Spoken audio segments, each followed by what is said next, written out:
नबी पाक ने ना एक रोटी ली और छोटी चपाती, थोड़ा थोड़ा सालन कोनों से, और जब नबी पाक ने खा लिया तो हुजूर की आंखों में आंसू आए।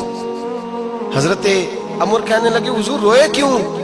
नबी पाक ने फरमाया सोचता हूँ 7 दिन के फाके के बाद खाया है, पर डरता हूँ रब इसका हिसाब पूछेगा तो जवाब कैसे देना है, इसका हिसाब भी तो देना है ना जो खाया है। तो हजरत उमर फारूक के हाथ में कुछ चीज थी, जोर से जमीन पे मारी, का महबूबा 7 दिन के बाद भी रोटी खाए तो हिसाब देना है।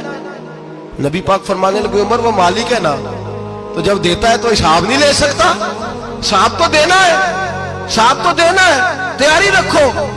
सहाबाए किराम फरमाते हमने इरादा किया कि आज के बाद हम फिर फाके करेंगे, कम खाएंगे, इसलिए कि हिसाब देना है। मेरे भाई वो फाका कशी करते थे, डरते थे।